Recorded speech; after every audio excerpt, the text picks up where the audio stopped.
कभी कोई आदमी 4 बजे उठ के कुत्ते के पत्थर नहीं मार सकता। 4 बजे उसे सारी चीजें अच्छी दिखाई देती है। 6 बजे जब आप उठोगे ना, प्रकृति आपको इतनी सुंदर लगेगी, पेड़ पौधे सुंदर लगेंगे, फूल सुंदर लगेंगे। आपके अंदर ऐसी भावना ही नहीं आ सकती कि मैं किसी के थप्पड़ मार दूं सुबह 6 बजे। क्यों? क्योंकि आपके अंदर आप भगवान के सबसे नजदीक होते हो। इस समय पढ़ा हुआ भी अच्छा याद होगा। इस समय अगर कोई ध्यान में जाता है, बहुत सारे आप में से ऐसे होंगे जिनकी इस समय के बीच में एक बार नींद खुल जाती है।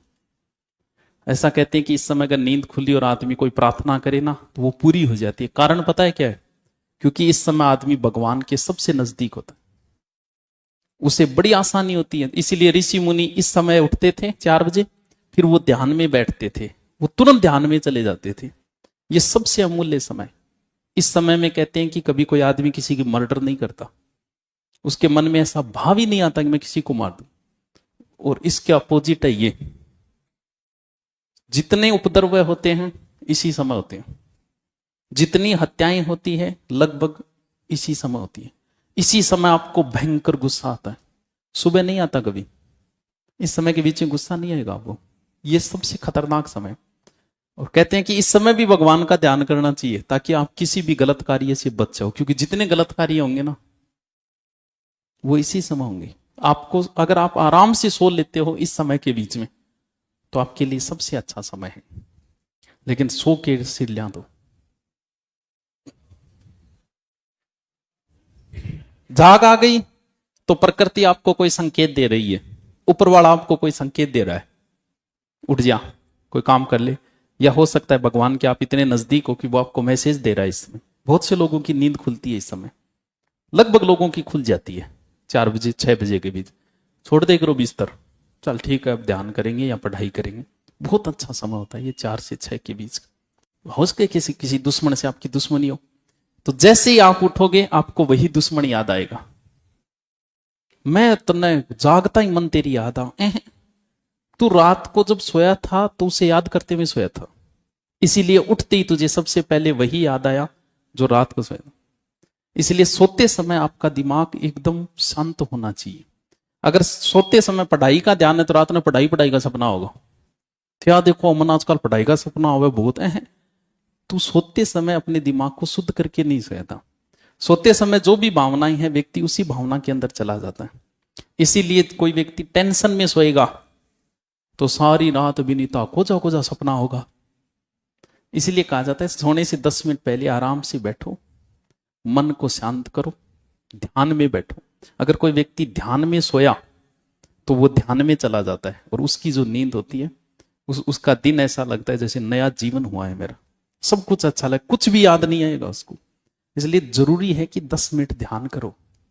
ध्यान में कुछ नहीं करना, आराम से बैठो। सोने से पहले सांसों को नोट करना शुरू कर दो, सारी चीजें भूल के सांस जो ले रहे हो उसे देखो, अंदर जाते में बाहर आते में 5-7 मिनट। फिर आराम से सो, शरीर को ढीला छोड़ दो, सिर्फ सांसों को नोट करो। 5-10 मिनट में नींद आ जाएगी। वो नींद जो होगी वो आपके जीवन की सर्वश्रेष्ठ नींद होगी। 5-10 दिन प्रैक्टिस करना, क्योंकि पढ़ाई के लिए जरूरी है। रात ने ऊंधा सुंधा करता सोया, सुबह 6 बजे उठो, भाई दिमाग में पाछो चाल है, इसका मतलब आप सोए ही नहीं। कि शिक्षा के क्षेत्र में जो एक नई क्रांति आने वाली है, आगामी भविष्य जो होगा वो इन्हीं युवाओं का रहेगा।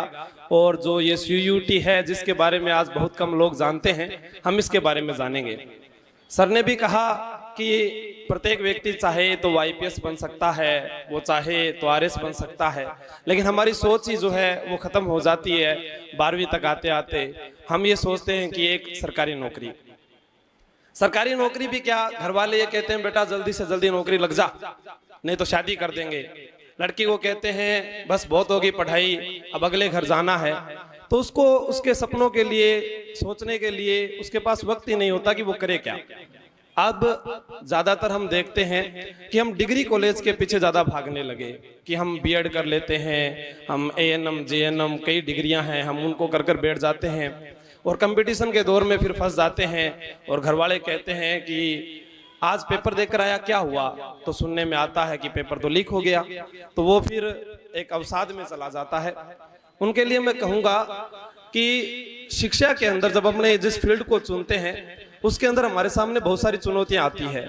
हम ये नहीं कहते कि पढ़ाई जो है उसको एक बार कर गए और हम सफल हो जाएंगे।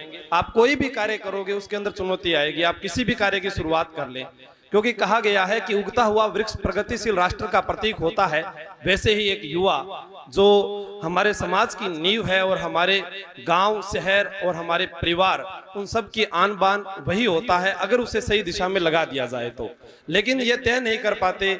आज हम किसी से पूछें अपने गांव में कि पायलट की तैयारी कौन कर रहा है, मुझे नहीं लगता कि अपने गांव में कोई 10 जने भी मिल जाएंगे जो ये कह दे कि मैं जहाज उड़ाना चाहता हूं। हाँ, बचपन में उड़ाएगा वो, पापा मुझे जहाज उड़ाना है, मुझे डॉक्टर बनना है, क्योंकि ये साइकोलॉजी है कि उसके मन में विचार आते हैं, वो जैसा देखता है वैसा करने की कह भी देता है। लेकिन उसको लिए जो उसके मन में आया उसके लिए उसे क्या करना है उसके माता पिता नहीं कहते। पहले सर कह रहे थे फोन, बिल्कुल फोन जो है वो इतना घातक है कि रात को 2 बजे तक तो मैं उसको लेकर बैठा रहता हूँ कि अब नई फिल्म कौन सी रिलीज हुई है। पढ़ाई से चीजें जो है वो हटकर हम उसको ये देख रहे हैं कि नई फिल्म कौन सी आ रही है, नया गाना कौन सा आ रहा है। फोन का सदुपयोग और दुरुपयोग जो है वो हमें आना चाहिए। सीयूटी जो है आने वाले जो शिक्षा के क्षेत्र के अंदर, कॉलेज के अंदर प्रवेश का एक सबसे बड़ा माध्यम रहेगा। और हिमालय एजुकेशन हब ने जो शुरुआत की है जयपुर में, जैसा सर ने कहा कि आज हम यहाँ इसमें मिले हैं, कल हम इससे भी दुगनी संख्या में सिलेक्शन के साथ मिलें, तो हमारे लिए बहुत ही गौरव का विषय होगा कि आज हम जहाँ पधारे थे वहाँ के वो युवा साथी ये प्रण लेकर गए थे कि हाँ मैं सिलेक्शन के साथ ही आऊँगा, तभी कुछ बदलाव आ सकता है। मैं कहूं कि बदलाव कैसे नहीं आ सकता, कोई कहे कि ये हो नहीं सकता, तो मैं इनसे पूछूंगा कि अगर पंछी उड़े तो क्या पंख नहीं हिलते क्या? बताओ, हिलते हैं क्या? पंछी उड़े और पंख ना हिले ऐसा हो नहीं सकता। चलो आप ऐसे ही बोलना कि ऐसा हो नहीं सकता, ठीक है? बोल लोगे पक्का? बोलो फिर, ऐसा हो नहीं सकता। आवाज ही नहीं आ रही आप लोगों की तो।